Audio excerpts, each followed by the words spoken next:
स्पष्ट होईल. नमस्कार, मी महेश काळे, उपकृषी अधिकारी केतूर, मंडळ केतूर, तालुका कृषी अधिकारी कार्यालय करमाळा. तर आज आपण या ठिकाणी फुमणी कीड नियंत्रणासाठी प्रकाश सापळ्याचे प्रात्यक्षिक करून दाखवत आहोत. आज आपण मांजरगाव या गावी आलेलो आहोत.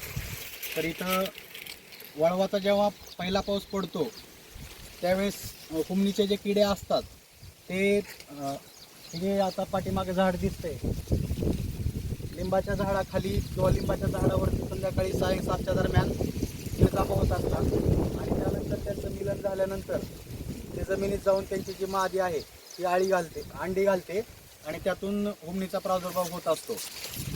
तर त्याचं नियंत्रण करण्यासाठी हा योग्य कालावधी आहे.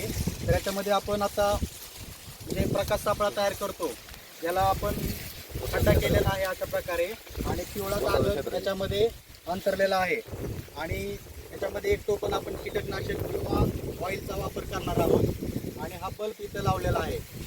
तर याच्यामध्ये 1 ते अर्धा फूट पाणी टाकल्यानंतर सायंकाळी ज्यावेळेस फुमणीचे जे भुंगेरे आहेत ते इथं झाडावरती आल्यानंतर इथे लाईटचा जो आपण वापर करणार आहे इथे फुमणीचे भुंगेरे जमा होतात आणि याच्यामध्ये आकर्षित होऊन या पाण्यामध्ये पडतात.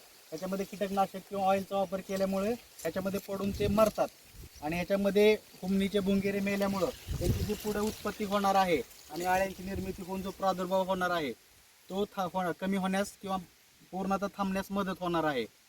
त्याच्यामुळं हा एकदम कमी खर्चामध्ये प्रभावी उपाययोजना करण्याचा हे आहे. त्यामुळे जास्तीत जास्त शेतकऱ्यांनी प्रकाश सापळ्यांचा वापर करावा असे आवाहन कृषी विभागाच्या वतीने करण्यात येत आहे. धन्यवाद.